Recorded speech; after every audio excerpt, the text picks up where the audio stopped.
Coming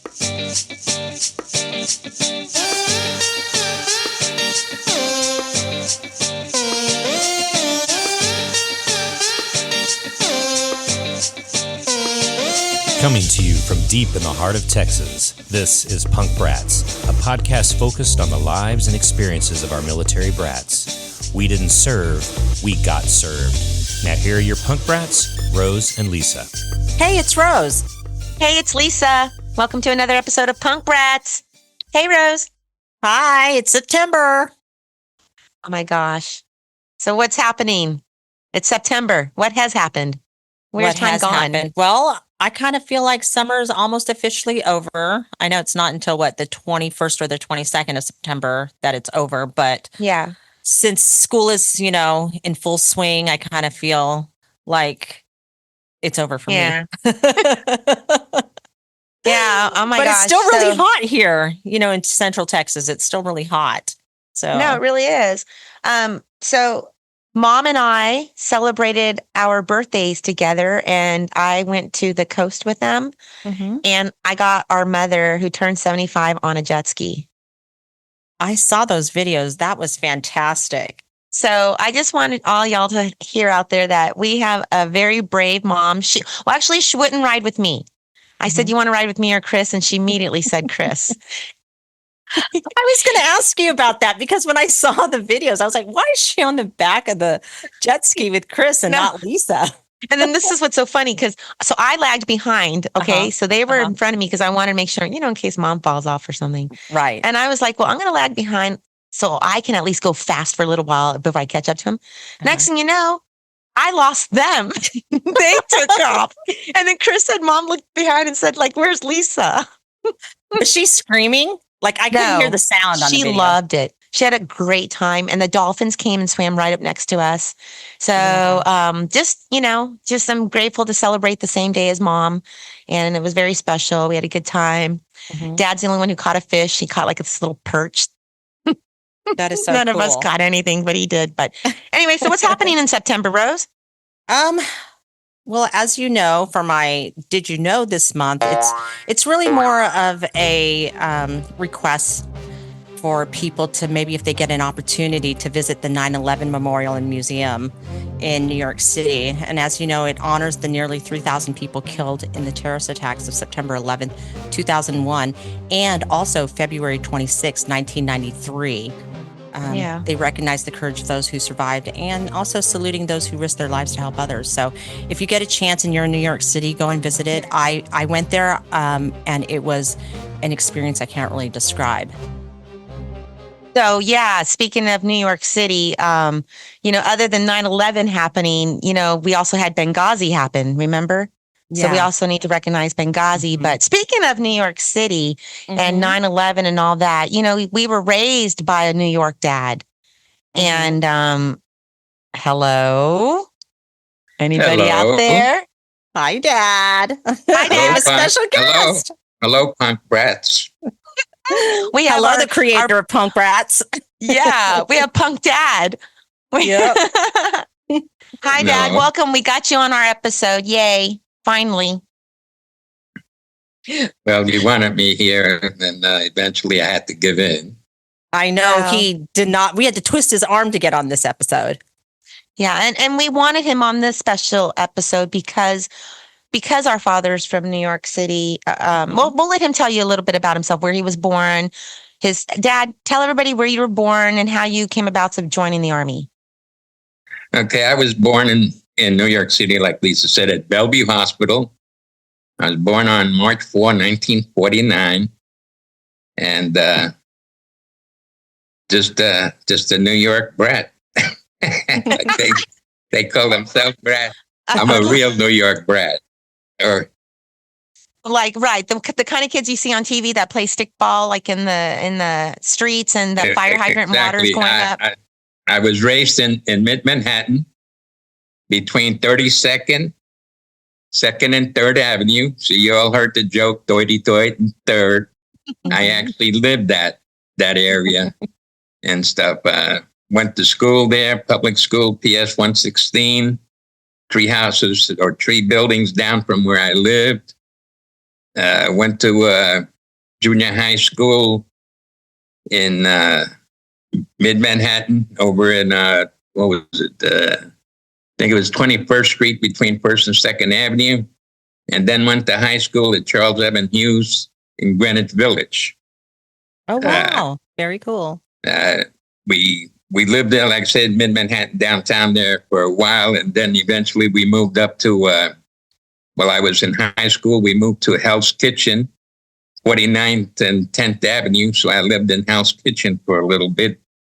And from there, after high school, I immediately at the age of 17, joined the U.S. Army and thought I was going to go in for 3 years to get away from all the New York hassle. All the my friends were getting into trouble, and I didn't want to go that route. This was the late 60s, right? This was the late 60s. Mm-hmm. I actually joined July 11, 1966. Okay. Was scheduled to go to Fort Hamilton in Brooklyn. From there, we were supposed to go to Fort Dix for basic training. And while we were at Fort Hamilton, there were several hundred of us. There were, I think, about 3 of us that were called RA, regular Army, means we joined. The rest were a bunch of draftees. And of course, being 17-year-old, I was just a little old teenager. I weighed about 90 pounds, 5'2".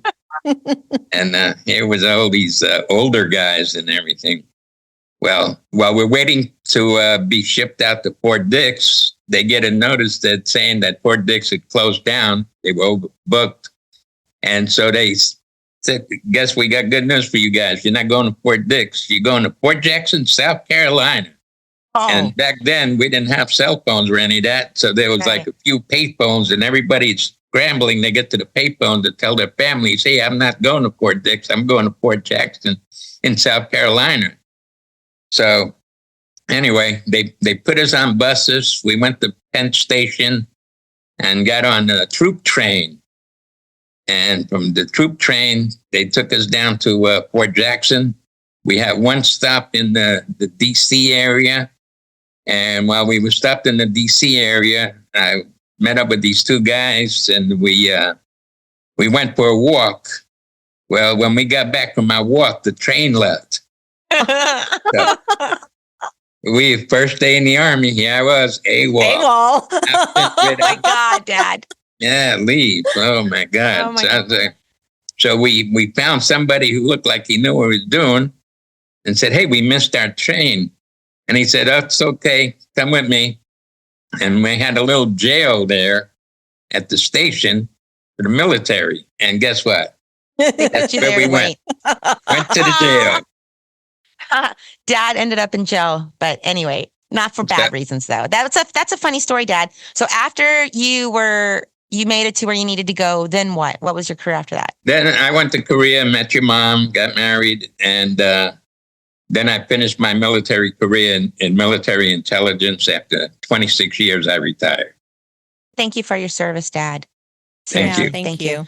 So, yeah, our dad's the coolest. You guys remember that very first episode with Scott Parks, episode 1 for the Punk Brats. We talk about going to Metallica and bringing them back to our military base to see the Super Bowl. Giants versus the Broncos, right, Rose? Yeah. That would not have happened unless our dad made that happen. We called him. He made the phone calls. And Dad, all these years later, thank you so much for being the coolest dad ever. I kind of just want to bring it back because we were talking about New York and Dad's significance, the significance of Dad coming from New York and this being the month of September. Dad, what were you doing? And Lisa, I'm curious, you too, maybe we can share what we were doing on 9/11 when we first heard the news, because it is everybody kind of knows where they were, what they were doing. Oh yeah. And I'll go ahead and start. Like for me, I was asleep. So my friend from Japan, were in California. Yeah, we were in California. And so my friend from Japan called me on the phone and woke me up and said, hey, there's been an attack. And I heard her. And then I didn't really think it was that serious. Well, she didn't say attack. She just said a plane flew into one of the, World Trade Centers. So I just went back to sleep, actually. Okay. So for me, I'm in Texas. I'm 2 hours ahead of you guys. I called Dad and woke Dad up and said, Dad, a plane hit the tower, and Dad goes, "Oh, that happens a lot. Little Cessnas, they've been known to hit the, like could tip the." I go, "No, Dad." And while I'm talking to Dad, the second plane hits. I go, "Dad, it's a terrorist attack. It's a terrorist attack." And Dad's like, "What?"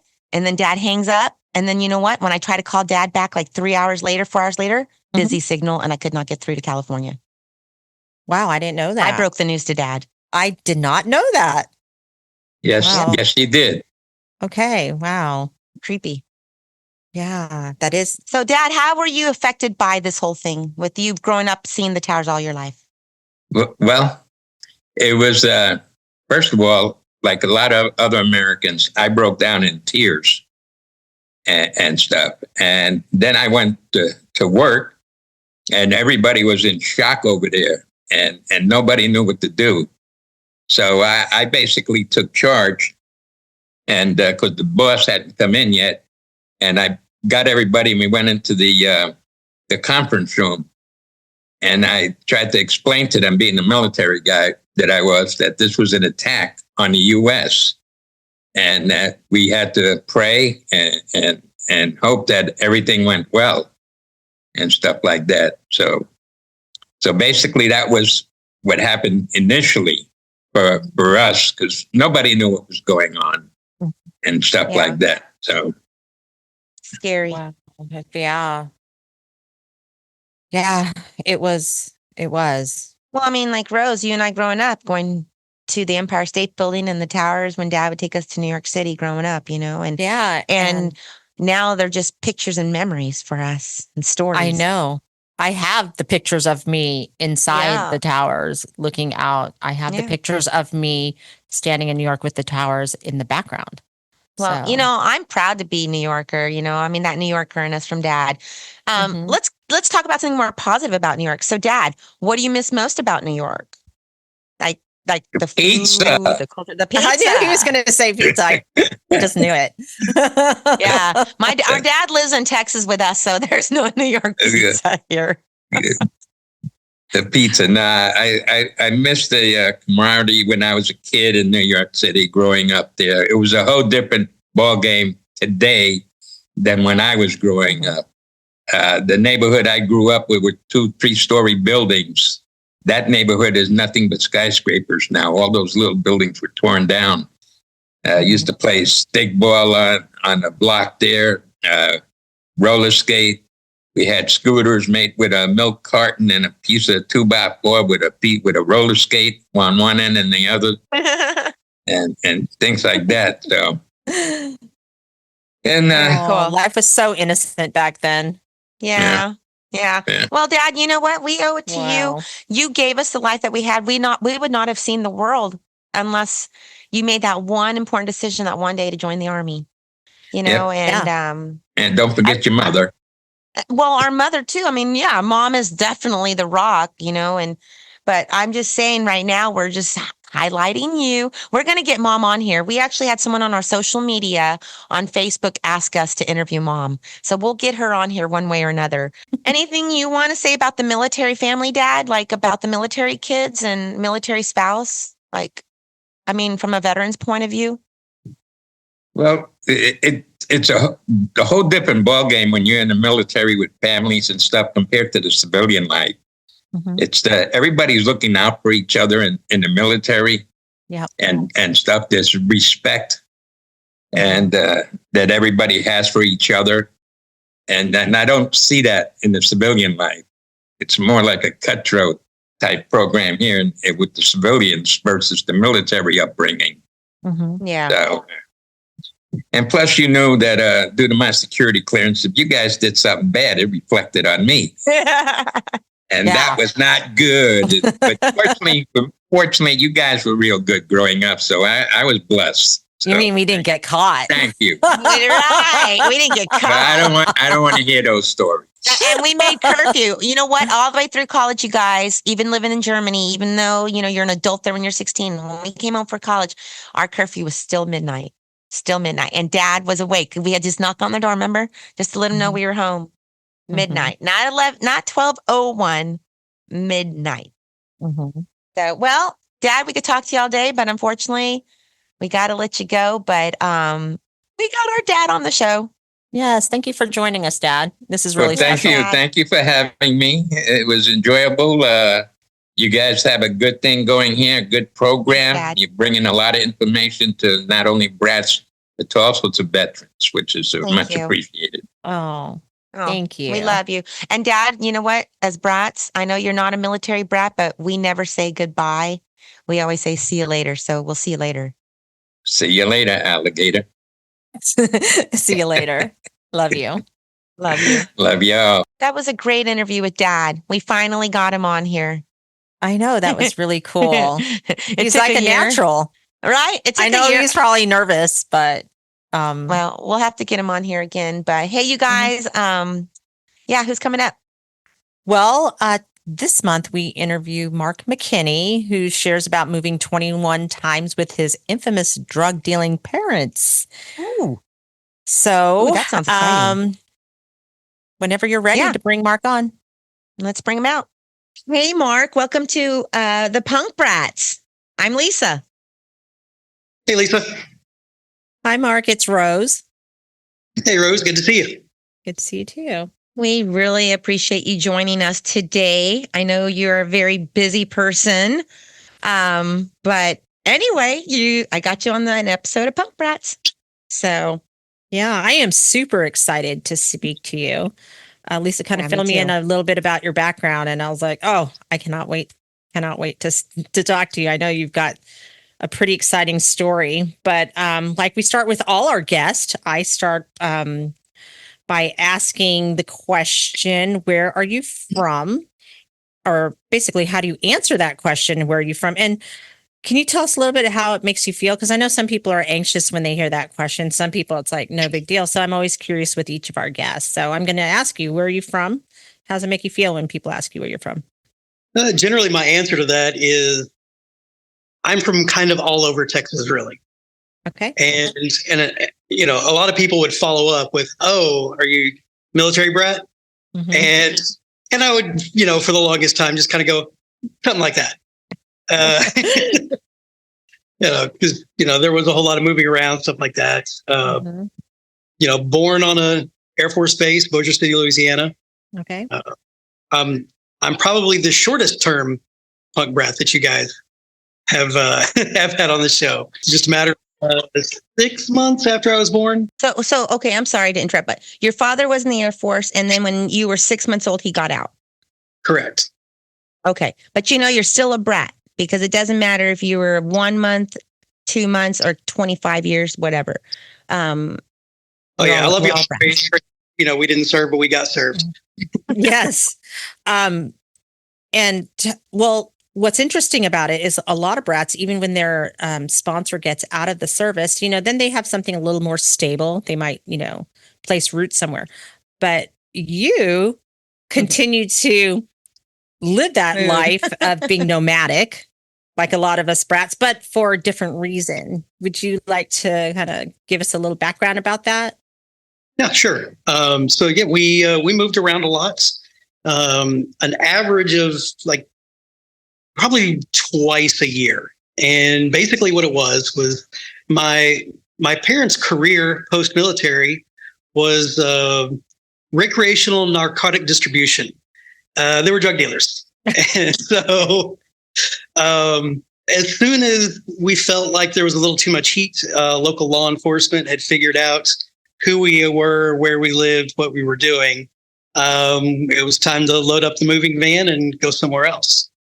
So by the time I made it to college, that was my 21st school. So. Wow.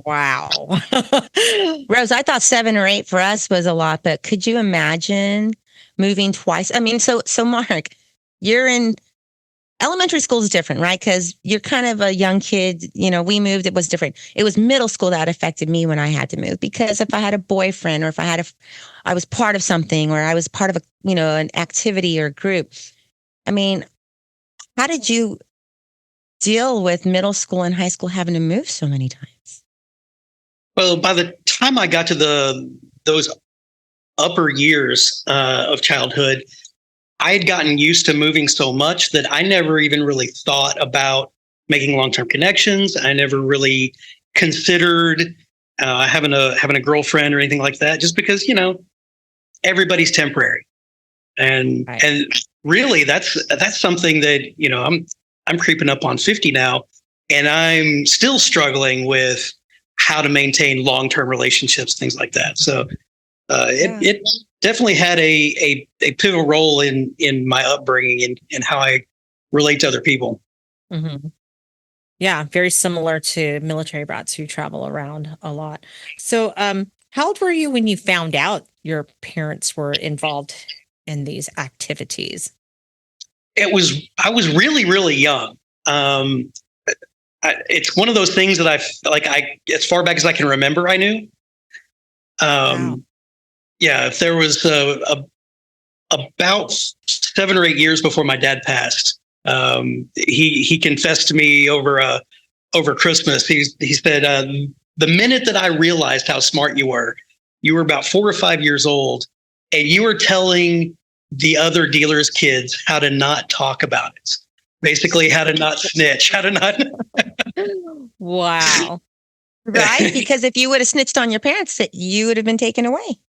So you kind of learn real fast, like, got to keep quiet. You learn what to talk about. You learn what to not talk about. And it was the deep, dark family secret for my entire childhood. And it wasn't until I was probably in my mid-20s, and I had a group of friends from college that I'd brought home, and Dad was so nonchalant about the entire story and just unloaded on all of them. But I was like, oh, I guess we can talk about this now. Oh, wow. Yeah, statute of limitations was up or something. I don't know. Oh, wow. So did you guys live an extravagant lifestyle? I mean, I guess, or maybe not, to not bring attention to yourselves, or like, were you driving a fancy car? Were they driving fancy cars? Did you live in fancy homes? Or? No, they always kept everything under the radar. Now, as far as, me and my younger siblings, because I'm the oldest, we didn't want for anything. But I can literally, there's only one toy that I can think of in my entire childhood that I wanted that I didn't get. And it was the USS flag. It was the GI Joe aircraft carrier. I think a lot of people can relate to that one. Yeah. Yeah. Wow. That was smart on your parents' part, though. I mean, they were, just because of what they did. I mean, they obviously put you guys first and your safety, and so I don't even know what to ask next, because I'm I fascinated. I have like 10,000 questions and I can't get one out. Just because I'm still a little bit like, this I'm is fascinated. So different to me. Like, I've never met anyone who was I don't even know how many degrees of separation from a person who dealt drugs. Yeah. And Mark, what did you call it? What was the title that you gave your parents? Oh, I just kind of pulled something out. The fancy one. Recreational pharmaceutical distribution or something like that. I don't know. Yes. So I'm going to get pretty personal here and very invasive as far as my question, but what did they deal? What was their product of choice? Everything. A little bit of everything. I mean, it was the 80s, so there was quite all like the designer drugs that we have nowadays. Yeah. Or like, I get what you're saying. You don't need to name them, but I get it. The 80s list. Marijuana. There was. Why are we all laughing? I think because it's still so unbelievable. I know, right? But Mark, I mean, we're here to also talk about your successes too. And so, I mean, what did you learn from moving around so much and knowing what your parents did? I mean, how did it affect how you made your choices in life? Well, I mean, I knew that I didn't want to do anything illegal. But I also knew that I wanted to be successful, things like that. So I focused on education, pretty good students. I didn't apply myself quite as much as I probably could have or should have. Ended up going to college, got into a career in sales, and I've done pretty well for myself since then. Yeah, you have. Well, what about your siblings? Can you say the same for your siblings? How did it? They were a lot younger. My younger sister kind of knew a little bit. She was 8 years younger than me. So she would have been like 3 or 4 when they gave up the business. They hit the age of early 30s and Dad got arrested. They eventually planted some stuff on him to get him. So as careful as you think you can be in that industry, they can find a way. Wow. Yeah. Especially with the invention of technology as it gets more and more sophisticated. Mm-hmm. Oh yeah, I'm sure. Well, this was back before everybody had cell phones. So he was gone for about 5 weeks before we figured out where he was. Oh, wow. Okay. Yeah, where's Dad? Literally, like he didn't come home from work one day, and he's on a business trip. We're making phone calls to everybody we know. Nobody seems to know where he was at. And basically, he'd gone out to one of our business associates, had some land outside of Fort Worth. And we would go out there to target practice and just shoot guns and stuff like that. And he'd gone out there, and after a day of pew pew and fun, they were sitting there waiting by the car up by the road. Wow. So how did your father transition into this lifestyle from going from military to this? I think it was just kind of as a source of income. I know he did drugs recreationally while he was in the military, but I don't think it was anything that he did for money until he was out of the military. And then it just seemed to be, I think like a lot of people, I think it was a means to kind of supply their own recreational use, and then it just grew and grew and grew from there, and it got pretty big. As you were growing up and you were dealing with this, how did you deal with the stress and kind of like the uncertainty of kind of living in that environment? Did you ever tell any of your friends, or was it just? No, none of my friends knew. None of my teachers knew. No.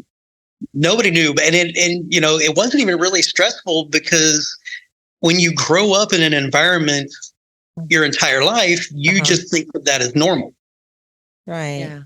And so that was my normal. Like I didn't really consider that there was a huge issue until Dad got arrested, and then I realized okay, we're at the point now where we have to. Yeah. We have to be extra careful. Mm-hmm. Yeah. And your mom, obviously she supported him, and they were partners in crime in a sense, right? She supported what he did, and you have to have the support of your spouse or significant other and partner, because. Yeah. Was your mom also involved in the dealing part, or was she just low key? I think I've come to learn that she was actually more of the brains of the operation than Dad was. Oh, okay. Wow. Growing up, I always thought it was the other way around. And I think it's because whenever they did fight and argue, it was usually about, freebies they were giving away or she was giving away. Samples. Right. Yeah. And that it was happening too often, and that there was more use than selling. So whenever they fought, it was Dad getting onto her for not having more business. Yes. Did they do drugs themselves, or were they just like? Well, you said recreational, right? They did. Yeah, they absolutely did drugs themselves. Did anybody else in your family know, or was it just your immediate family, like your little circle? I think that my dad's parents knew. Okay. They kept everything pretty hush hush. Okay. I think a big part of the why they got into that was kind of rebelling against my grandfather and his ideals. The reason that my dad joined the Air Force in the first place because he idolized his dad, who was a pilot too. He wanted to be a pilot. He didn't have the vision for it, so he ended up being an aircraft mechanic. Okay. During his term, he did not discover until after he was, I think, a year in, and when he was getting married to my mom, that his mom was not his mom. Oh, wow. Wow. Yeah. Okay. In fact, I didn't find out until I was in my mid-teens that my Meemaw was not a biological grandma. Mm-hmm. Wait, what did you call your grandma? Meemaw. Meemaw. That's cute. Yeah. How did you take that news? I was very confused because they always held that projection of that ideal, couple from that time period, from that boomer generation. I think everybody kind of deals with the moment they realize that their parents aren't heroes in a different way. For me, it was early on because I knew, my parents do bad things. My dad was an adult before he had that epiphany, and he did not respond and react appropriately, I would say. I'm kind of curious about your, because you're a successful adult, living your life. Law enforcement. I have a great respect for police. When you were growing up, were you, how did you see police? Did you see them as, I don't know, like, did you see them as not enemies, but like not friendly, or we avoid police, or, Well, we knew, that they're there to help you. You know that they're there, for a beneficial purpose, but you also know that part of that beneficial purpose is to do things detrimental to your parents. And knowing too, because I was a pretty smart kid, that if something happened and they got caught, it's because they knew they were doing something wrong. Like we all understood right and wrong. We just choose which part of the gray in that scale that we live in. And I've got a huge respect for law enforcement. I've had fundraisers with our local, Kyle Law Enforcement Association, being involved in my community, things like that. Yeah. I really know half of our local police force. And most of the people that meet me would be shocked at my upbringing because I do, whenever I do get to the point where I tell people, the response is usually along the lines of, but you're so normal. What was your day-to-day life like? I was kind of a loner for a long time. Just because, living out of boxes, moving every few years. And, I did spend, 7th grade on in the same town. So I was at least, kind of around some of the same people at that point. But, for the most part, would just go home, keep to myself. But did your mom cook dinner? Did you guys sit around the table and eat together? Did you go shopping? Did you have your grocery store, go with your mom and dad to the grocery store and, family stuff? She was I guess a work from home mom, entrepreneur. And she didn't join the workforce until I was, I want to say, freshman in high school.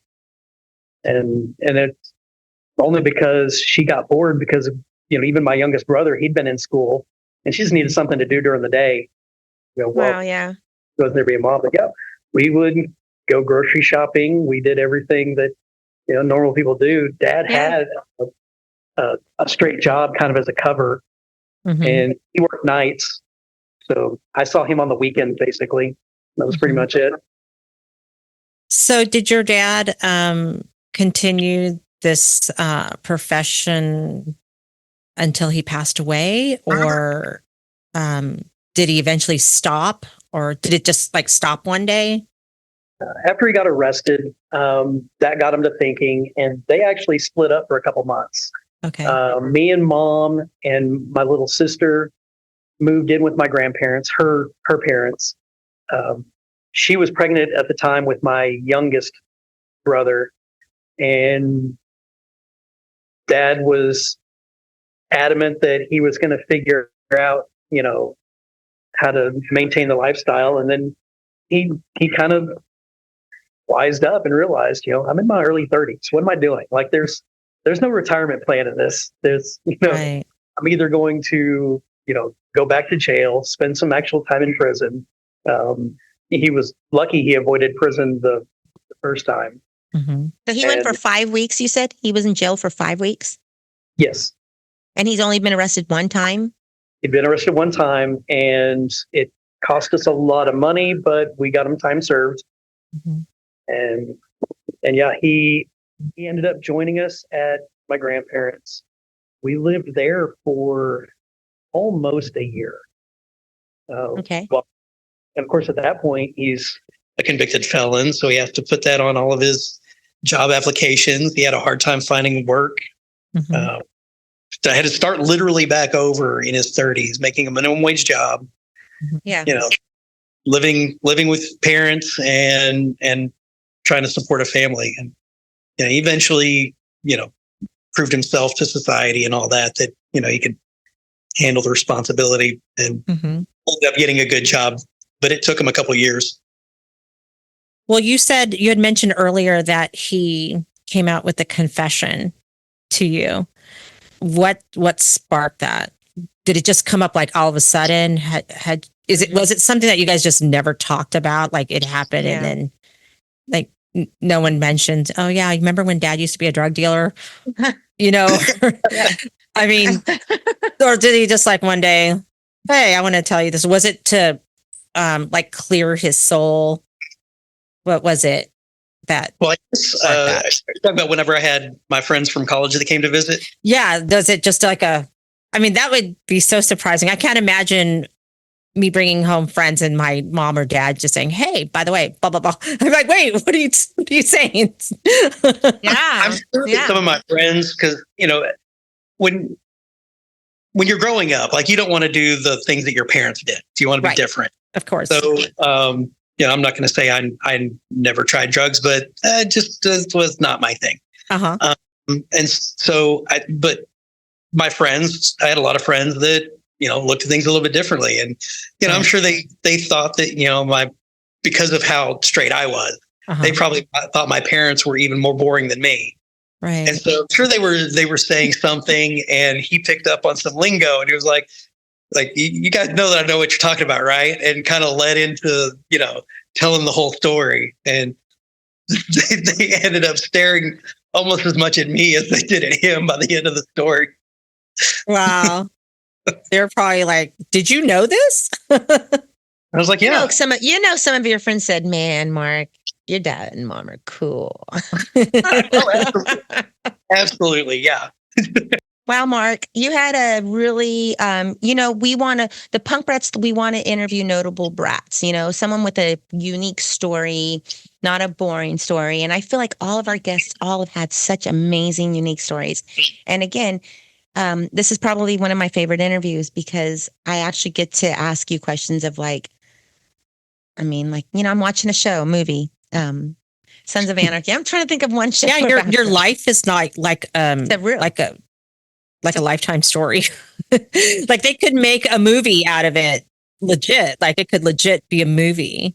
Have you thought about writing a memoir about your life and about your dad, doing a screenplay or something? I never really thought of myself as being that interesting.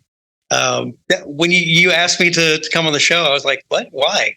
But I guess maybe there is a story to tell there. Well, not everybody's parents did what yours did. And have children that turned out normal. Right. You're successful. You're a success. That's the whole point is you went from military brat to drug brat to successful businessman and community leader. You're a success story. You're a notable brat. Thank you. You're welcome. But guess what? It's time for the lightning round. You ready? Okay, Mark, I'm just going to ask you a series of questions, just some rapid fire questions. And if you could just answer them like as simple as possible. And if you don't feel comfortable answering something, or you just don't know or can't think of an answer right away, you can just say pass and we can come back to it. And then we just make fun of you. I'm just kidding. I'm just kidding. So anyway, okay. Number 1, what's one word that describes your childhood? Oh, chaotic. I'd have to say chaotic. Okay, good one. Okay, what was your favorite subject in school? Science. What was the last song you listened to?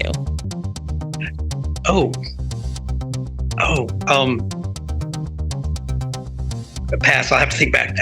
Okay. I listen to music all the time, so I just that one seems to stump a lot of people for some reason. think of what song it was. Okay. If you could have dinner with any historical figure, dead or alive, who would it be? George S. Patton. Cool. So if you could instantly become an expert in something ridiculously trivial, what would it be? Yeah. Particle physics. Ooh, cool. If you had to wear one outfit for the rest of your life, what would it be? I'm probably going to regret this, but I'm going to say a suit. Because suit. Suit. I get so many compliments in my suits. Okay. What's one thing you wish you could tell your younger self? That it's all going to be okay. Oh. That we actually, I live a life now that I dreamt of as a kid. So, okay. Love it. What's a hobby or interest you have that might surprise people? I am a fan of Premier League soccer. Okay, cool. Do you watch Ted Lasso? Oh, I love Ted Lasso. Okay. What's a fashion trend you've rocked that you now look back on and laugh?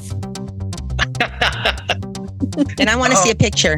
Do you guys remember rolling up the bottom of your jeans? Oh, cuffing them?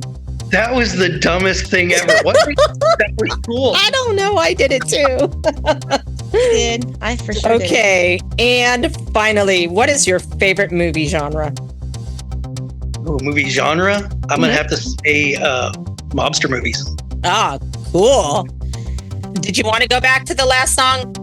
Did you want to go back to the last song you listened to? I really do not remember what the last song I listened to was. Oh, okay. What are your hopes for the future? Like both for yourself and, just in general. What's future? Yeah. I do have aspirations of a political career. Okay. I know we don't talk politics on the show. No, you can talk. I mean, we don't talk politics, but you can say what you want to do. You want to get politically involved in your community. Yeah, I'm actually in a couple of days. I'm going to file for to run for city council, but ultimately, I want to be a congressman. Nice. Awesome. We'll have to keep track of you. Is there anything, we're wrapping up here soon. Is there anything that you'd like to share with our audience about yourself or plug anything, anyone? I've listened to a couple of the shows, and you always give everybody opportunity to plug something. And I really don't have anything that I want to plug right now. You can plug the Punk Brats. Now say that really fast. Plug the Punk Brats. Say it, Rose. Whenever I decide to run for Congress, they'll dig this back up, and it'll have to probably answer some questions. Which, I think would probably score you a whole lot of people who would appreciate it. Number one, you're just being so upfront about it. Number two, casually talking about it, owning it, learning from it, and from that experience going on to becoming an upstanding member of your community. I mean, gosh, I think that's amazing. If I were you, I would use this and advertise it. You know? Well, we're talking to Marc McKinney. Marc McKinney, y'all. Yes. MARC. That's Not right. a K, a C.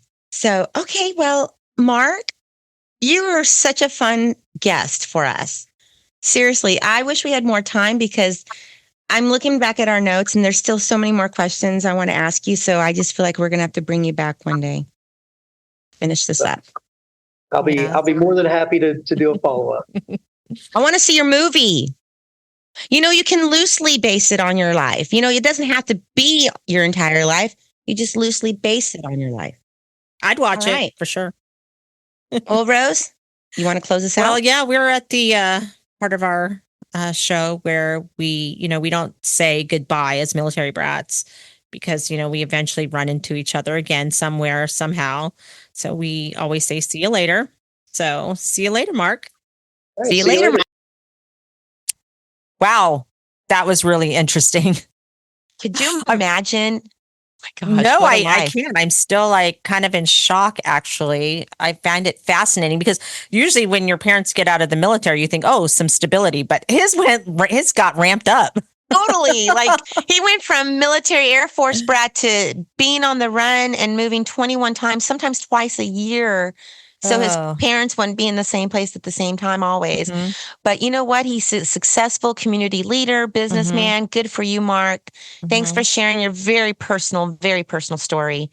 Yeah, right on. So, hey, speaking of sharing and all that, if y'all want to get in touch with us, Punk Brats, Rose and Lisa, email us at info@punkbrats.com. Our website is www.punkbrats.com. We'd love to hear your stories. Stay tuned because we always have a phone call after our episodes, 512-254-5989.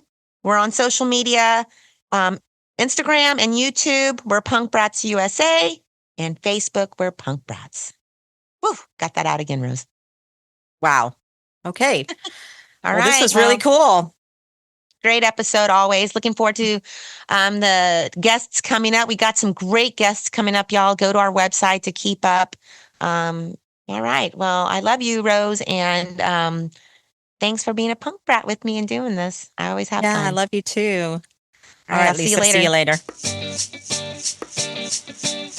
Punk Brat, what's going on? My name is Andrew. I'm calling from Los Angeles, California. First time caller, long time listener. Just wanted to ask this question. So, how would you finish this question?